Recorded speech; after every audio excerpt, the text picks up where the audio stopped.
Salut à tous et bienvenue dans cette nouvelle config du mois de novembre 2017 et ce mois-ci je vous propose une configuration PC gaming pour un budget de 1500 €, donc un bon budget déjà, à base de processeurs Intel Coffee Lake, donc les processeurs de 8ème génération. Cette configuration est destinée aux jeux avant tout en Quad HD, donc des résolutions comme le 2560 par 1440, vous pourrez jouer en 1080p bien sûr, mais ça sera presque trop pour jouer en 1080p, et vous pourrez même éventuellement envisager de jouer un peu en 4K certains titres très légers. Et je commence tout de suite avec un composant clé, c'est bien sûr le processeur. Alors, bien sûr, je vais partir sur du processeur Intel Coffee Lake, donc de 8ème génération, et un processeur que je vous recommande, ça peut paraître bizarre pour une config à plus de 1500 €, mais c'est le Core i3 8350K. Mais ce sont les nouveaux Core i3 qui possèdent désormais 4 cœurs, 4 cœurs, 4 threads, comme les anciens Core i5. Donc là où il y a quelques mois on aurait recommandé un Core i5 7600K, aujourd'hui le Core i3 8350K prend sa place. Et le Core i3 il a l'avantage d'être quand même moins cher qu'un Core i5. Puisque ce Core i3 8350K on le trouve pour environ 200 €, il s'agit bien sûr comme j'ai dit avant d'un processeur quad-core. On est toujours sur le socket 1151 chez Intel, mais attention puisque les processeurs Intel Core donc de 8ème génération ne sont compatibles qu'avec les chipsets de série 300. Donc c'est pas parce que le socket est le même que ça va fonctionner sur n'importe quelle carte mère.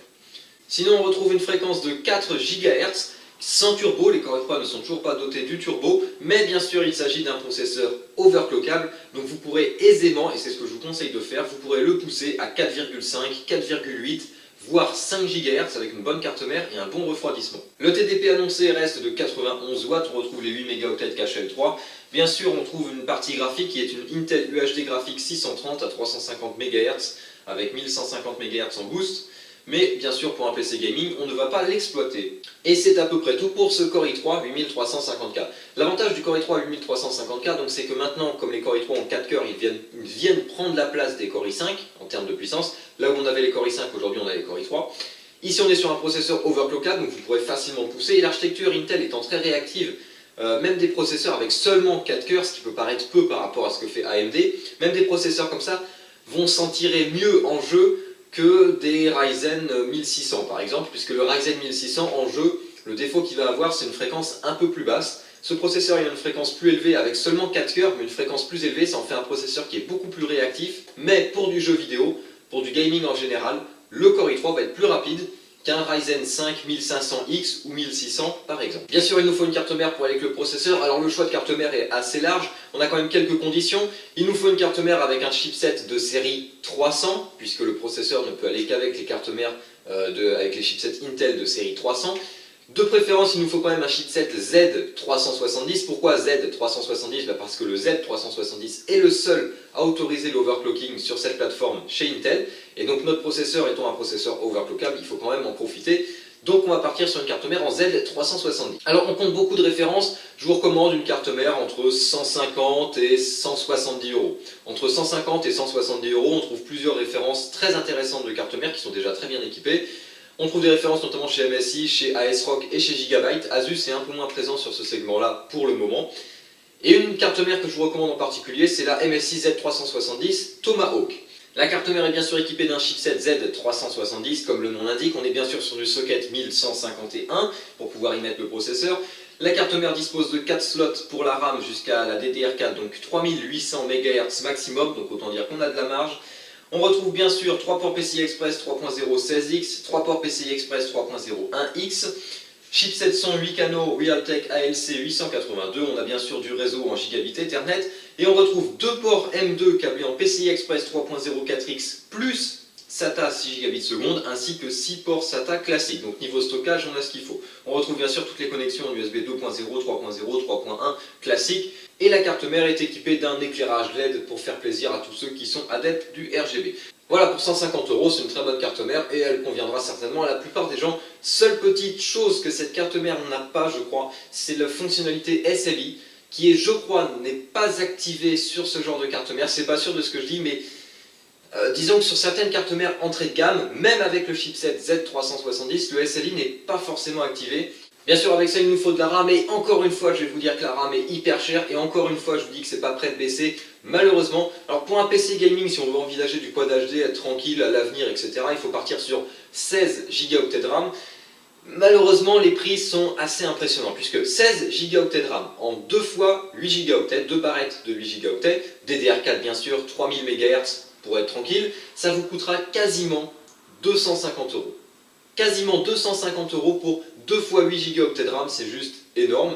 Un kit de RAM qui est très bien, mais ce n'est pas le seul, c'est par exemple les Crucial Ballistics Elite en 16 Go, donc 2 fois 8 Go DDR4 3000 qui a latency 15. Donc 2 fois 8 Go comme ça, 16 Go, on est tranquille. Le problème, comme je le disais juste avant, c'est qu'un kit comme celui-ci vous coûtera quasiment 245 euros. Actuellement, c'est le prix auquel on peut trouver ce genre de kit de RAM. 245 euros pour 16 Go de RAM, ça fait mal, ça fait très mal. Alors un composant clé bien sûr dans tout PC gaming, c'est la carte graphique. Il est hors de question de jouer avec l'IGP, donc il nous faut une puce graphique dédiée. Et bah sans grande surprise, une carte graphique que je vous recommande, c'est la GTX 1070. On trouve beaucoup de versions de la GTX 1070, de chez Asus, de chez MSI, de chez Gigabyte, de chez Zotac, de chez etc. Il y en a qui sont plus intéressantes que d'autres évidemment. Un modèle que je vous recommande qui est généralement un peu moins cher que ce que fait MSI ou Asus, c'est la GTX 1070 Aorus de chez Gigabyte. Alors les Aorus de chez Gigabyte, c'est un peu l'équivalent des Strix de chez Asus. Ce sont des cartes graphiques qui sont de très bonne qualité, honnêtement c'est très bien. On a surtout un gros refroidissement, donc vous serez tranquille normalement au niveau refroidissement, la carte risque pas de surchauffer. On a des fréquences qui sont de 1607 MHz de base, 1835 MHz turbo sur le GPU. On retrouve bien sûr les 8 Go GDDR5 qui tourne à 2 GHz sur cette version russe, 2002 MHz pour être précis. La carte dispose d'une sortie HDMI, une sortie DVI et 3 sorties DisplayPort. Vous aurez besoin d'un connecteur PCI Express 6 pins plus un connecteur PCI Express 8 pins pour l'alimenter. C'est une carte qui est donnée pour une consommation d'environ 150 watts, donc bien sûr il faudra compter toujours un petit peu plus. Et on retrouve sur la carte graphique 3 ventilateurs donc pour le refroidissement, ainsi qu'un petit insert de LED RGB, ce qui fera toujours plaisir à ceux qui sont fans de RGB. Voilà pour cette GTX 1070, c'est une carte que l'on trouve pour à peu près 500 euros, sachant que vous pourrez jouer sans aucun problème à quasiment tous les jeux avec des options quasiment au maximum en Quad HD. La 1070 normalement on peut le faire. Cette version Aorus est comme je disais un peu moins chère généralement que les versions MSI ou Asus, mais après pour les cartes graphiques, honnêtement toutes les versions se valent plus ou moins. Question performance, les différences sont de l'ordre de quelques pourcents, ça se voit à peine. Donc si vous préférez éventuellement une version de chez Zotac, de chez MSI ou de chez Asus, allez-y. Sachant que, bah voilà, comme je le dis encore une fois, les versions de Gigabyte sont généralement un peu moins chères que les autres. Ensuite, il nous faut le stockage, alors comme d'habitude, SSD plus disque dur. Pour le SSD, je vous recommande le Samsung 960 EVO en 250 Go.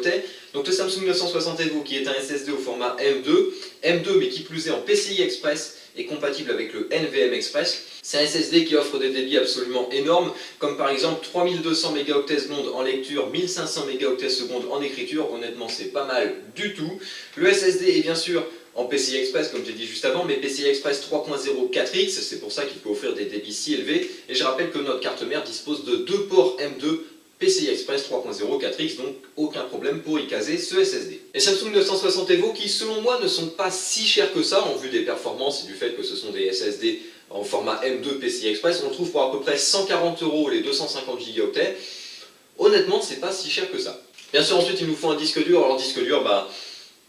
encore une fois, un Seagate Barracuda, cette fois-ci en 2 Teraoctets, puisqu'on a quand même un budget qui dépasse les 1500 €. Donc admettons que vous êtes un gros joueur, il vous faut beaucoup de stockage. Un Seagate Barracuda de 2 Teraoctets, on les trouve aujourd'hui pour moins de 70 €. Moins de 70 € pour 2 Teraoctets, honnêtement ça vaut le coup et ça sera parfait pour le stockage de masse. Bien sûr, ce que l'on fait lorsqu'on a un couple SSD plus disque dur, c'est qu'on installe Windows, les programmes principaux, et éventuellement quelques jeux sur le SSD et tout le reste va sur le disque dur, comme ça on est tranquille, on a tout ce qu'il faut question espace de stockage.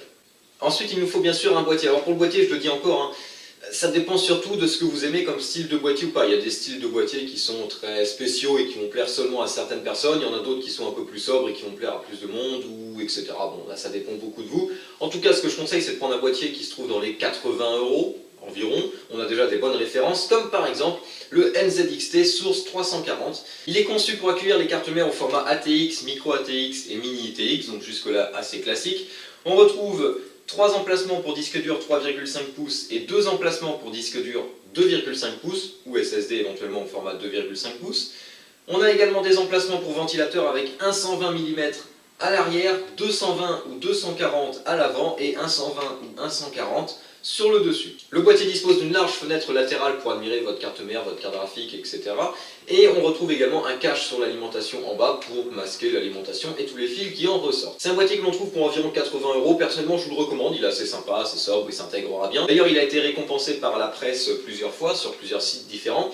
Après voilà, comme je disais juste avant, ça dépend aussi de ce que vous aimez ou ce que vous aimez pas, donc il y a d'autres références qui sont disponibles. Avec ça, il nous faut une alimentation. Alors, comme on a un processeur Intel et une carte graphique Nvidia, on n'a pas une consommation énorme, c'est une config qui consommera d'ailleurs assez peu, donc on n'a pas besoin de 1000 watts de puissance.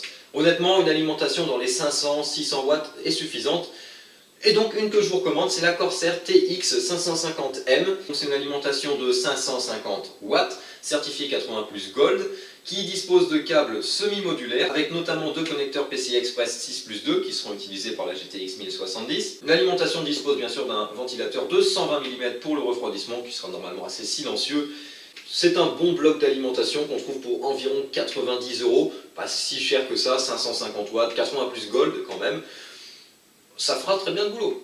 Et je termine par le refroidissement. Alors pourquoi refroidissement? Parce que on a quand même un processeur qui est overclockable, donc j'ai envie de dire profitez-en, poussez-le, c'est un processeur qui est vendu parce qu'il est justement overclockable, donc il faut en profiter, il faut le pousser à mon avis. Pour ça il faut un système de refroidissement meilleur que ce que fournit Intel, clairement. Si vous voulez un PC qui soit super silencieux, eh bien un ventirad que je vous recommande, c'est le Noctua NH-U12S. C'est un ventirad au format tour qui compte 5 caloducs qui font aller-retour au niveau de la base. On trouve bien sûr un ventilateur de 120 mm, ventilateur de chez Noctua, donc très silencieux. Et on a des capacités de refroidissement qui sont tout à fait correctes. Le ventirad est bien sûr compatible avec toutes les plateformes AMD et Intel récentes. Le Noctua L12S, voilà, c'est une référence du marché, que dire de plus, hein. Il a été longtemps récompensé comme étant un très bon ventirad, beaucoup de gens l'aiment bien. L'avantage, voilà, c'est qu'on est chez Noctua, donc très bonne qualité et surtout un refroidissement très efficace et surtout très silencieux. Parfait, vous pourrez comme ça overclocker le Core i3, le pousser à 4,5 voire plus GHz et avoir des performances au top. Bon, c'est sûr, c'est pas le ventirad le moins cher, on le trouve pour quasiment 70 €. Si vous voulez faire quelques économies, potentiellement vous pouvez prendre des ventirades moins chers, on en trouve notamment chez Be Quiet ou chez Cooler Master qui peuvent être très intéressants pour à peu près la moitié du prix et qui feront déjà bien le boulot mais qui seront certainement pas aussi silencieux que le Noctua. Voilà pour cette config du mois, vous retrouverez bien sûr comme d'habitude dans la description de cette vidéo un lien vers le panier LDLC, enfin le site LDLC pour retrouver tous les composants et que vous ayez le détail tout simplement. Et moi, c'est tout ce que j'ai à dire, donc je vous dis salut à tous et à la prochaine.